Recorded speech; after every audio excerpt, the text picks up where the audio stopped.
Всем привет! Подписались, лайкнули. Ну и день со мной. Ну и как видите, какая у нас погодка, сейчас увидите. Вот такой апрельский ветерок. Показываю для тех, кто мечтает, что в Питере так просто жить. Кроме дождя, вот такие ветра. Видите, как от трава дышится. И это вот все осень. Летом, конечно, помягче. Березка, бедолашка, справляется. Видите, как справляется. А еще стою вот на железнодорожном переезде. Там, где Мурино, Новая Девяткино переезд. Все эскады здесь коротаем. Ну, потому что все время Токсовская дорога — это сплошная пробка. Конечно, это не красота. Видите, что творится. Ну, теплотрасса, он там авись домов настроил.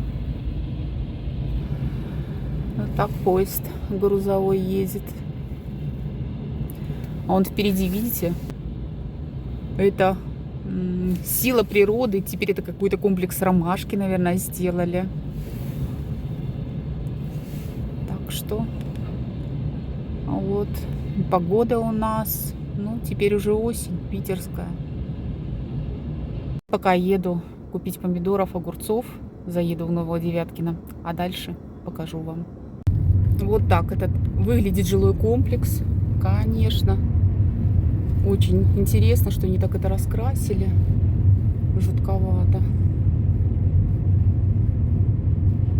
Ну, что делать?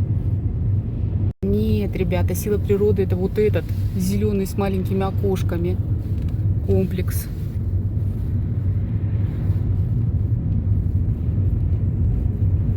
Много споров было по поводу его.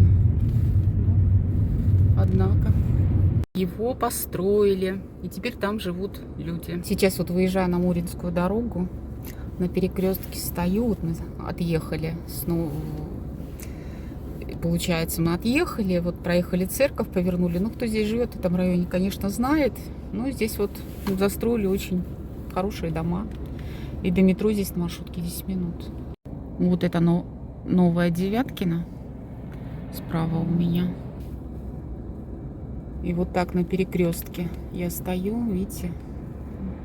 Наверное, в паркинг поставили с такими окошечками. А вот жилой хороший комплекс.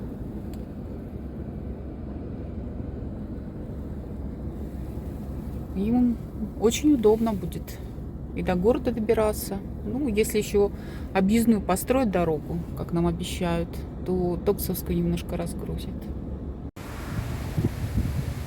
Погода, видите, какая неоднозначная. Вот там вроде проясняется. А там все черное. Я даже не знаю, ехать дальше или нет.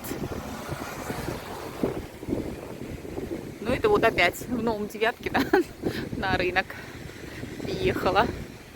Сейчас куплю помидоров, немножко заморозки и расскажу вам почем. Сейчас уже осень, октябрь. Вот. Еще продают арбузы по 35, виноград 130. Помидоры вот эти уже 45.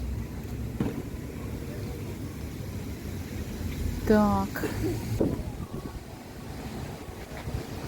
Ну, как я и говорила, здесь просто мне удобно приезжать. Сразу все купил и поехал. Ну, помидор, видите, большой ассортимент. 149, 159, 179, 110 и даже 129. Так что большой. Зашла вот в Элику еще шпинат купить. 238.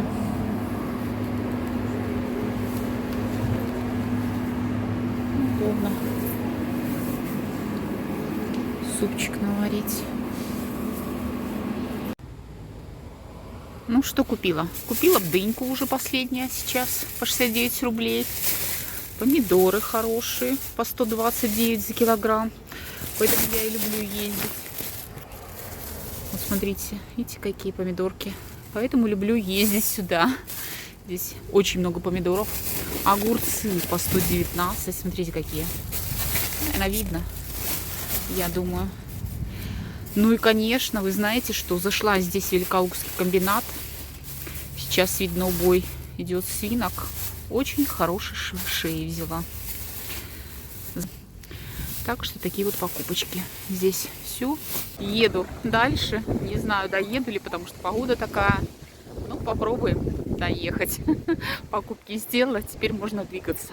Решила еще на пару минут здесь задержаться и показать вам, пока еще не пришел снег. Все-таки озеро. Оно здесь такое красивая прогулочная зона. А то зима. Ну вот для тех, кто меня смотрит с Нового Девяткина, покажу вам здесь озеро. Но это старая часть Нового Девяткина.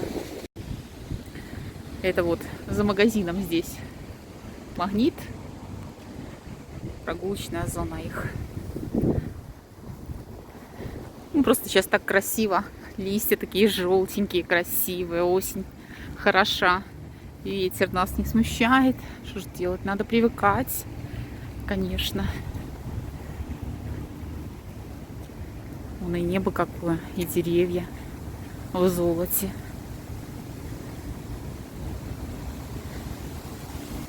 Да, конечно, написано, что не озеро, а пожарный водоем. Но здесь люди купаются.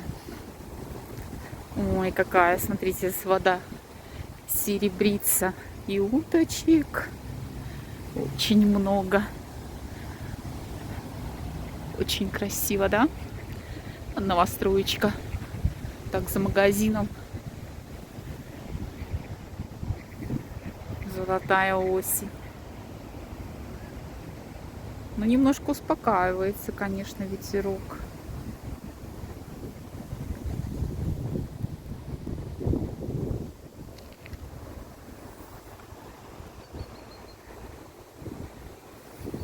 Может, кто-то смотрит, кто уже жил.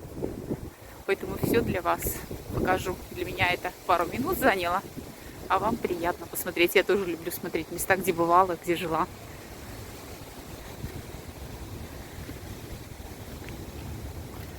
Семейный ресторан. Надо, кстати, туда как-нибудь сходить. Снаружи он смотрится неплохо. Этот семейный.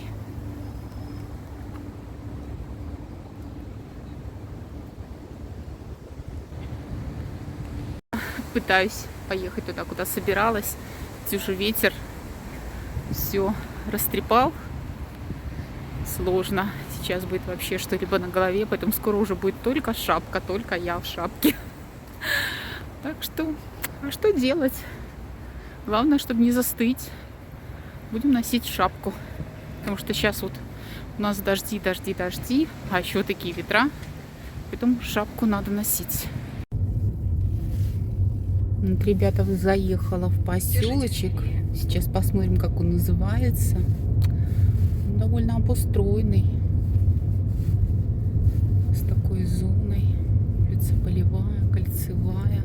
Прямо 3 километра. Вот, мне еще говорит, что 3 километра прям. Сейчас скажу, что мы проехали, если будет какой-то указатель. Пока не вижу. Ну, довольно зеленые. Дома все такие богатые. А вот, вижу. Сейчас прочитаем, как это назывался поселок. Энколово.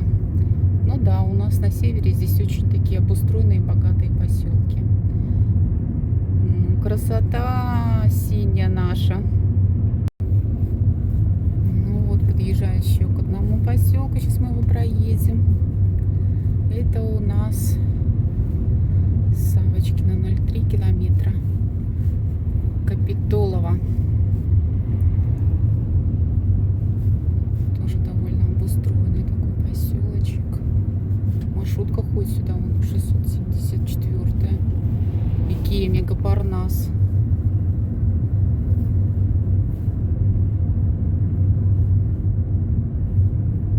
Осень золотая, да.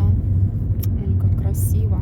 Небо успокоилось, все успокоилось. И мы вот так едем.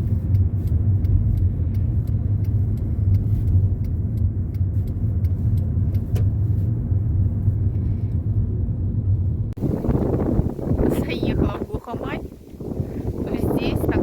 показывает, что есть водопад.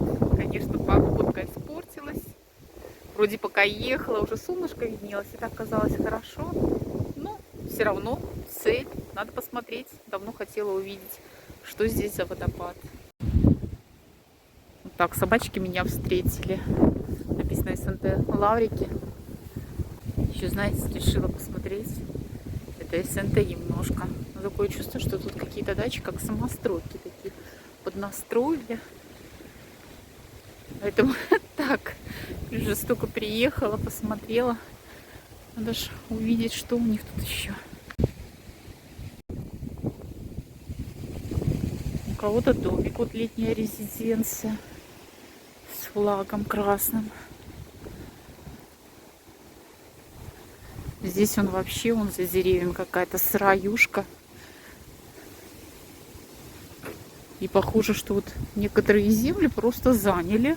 Насадили там деревьев, ну, как бы из расчета того, что вдруг, если выселят их, то ничего как бы страшного. У них там просто какой-то сарайчик. Вот такие дома поднаставили. Сейчас подойдем ближе. Здесь, конечно, такой капитальный дом стоит. У всех камеры. Все снимают, включая меня. Но это целый ангар какой-то.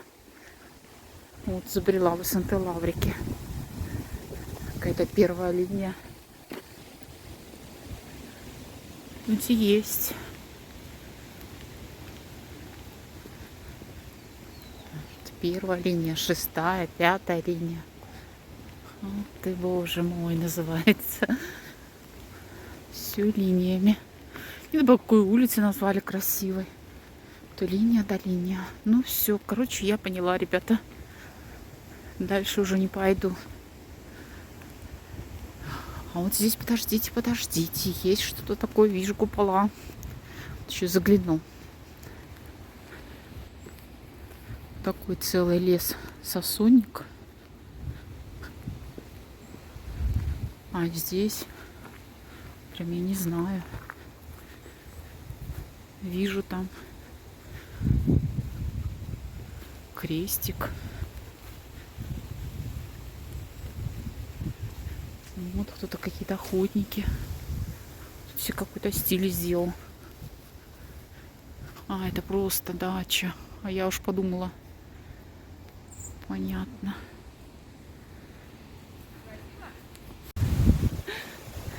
Ошиблась, ребята. Ну так вот, на одном петушок. Но там вот крестик все-таки. Я думала, что у них здесь уже и церковь есть. Оказывается, ошиблась. Но встретила зато дачников.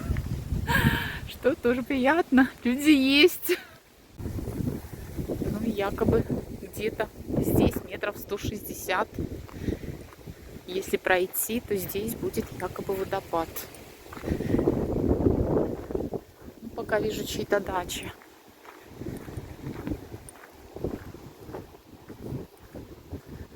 СНТ. Надеюсь, дождь не пойдет, не застанет меня. У кого-то грядочки такие. Правда, не знаю, как-то странненько так.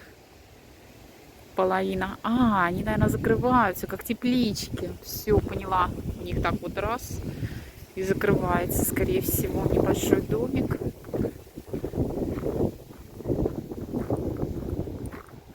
Туда проезд закрытый, но попробуем пройти. Показывает мне, что закрыт шлагбаум, поэтому я ехать не стала. Что-то так шумит. Пишут, что пожарный водоем. Может, я еще и не туда приехала. Ну ладно, сейчас посмотрим.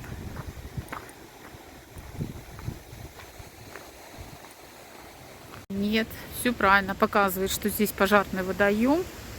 А перед водоемом как раз вот этот якобы водопад. Буквально мне типа 100 метров пройти.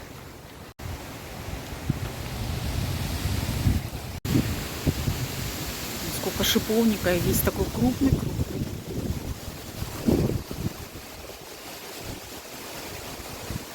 А вон тут калина красная. У кого-то погреб. Ну, конечно, повезло, что дачи такие.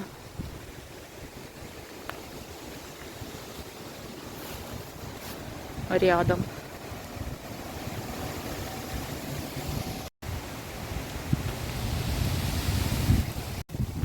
Вот вниз туда. Да, точно.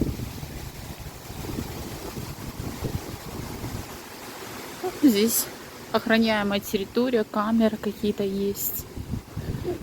О, там целые усадьбы с собаками.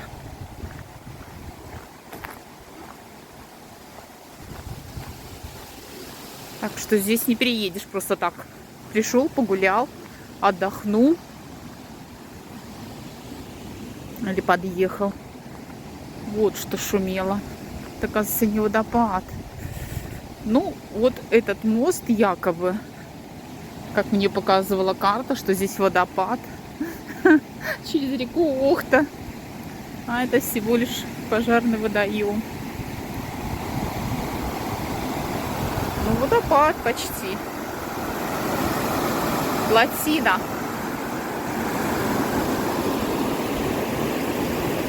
Одно утешает, красивая осень.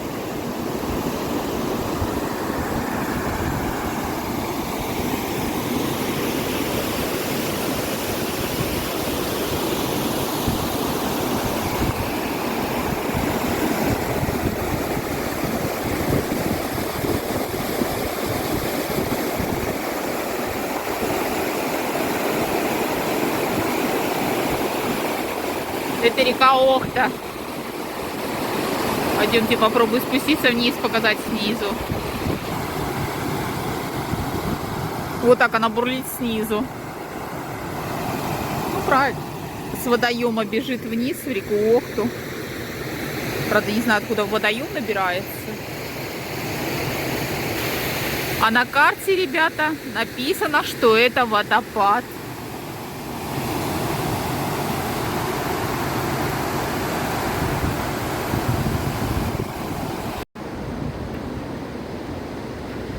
Но вот как показано, что это водоем пожарный. А откуда набирается вода, если она стекает вниз?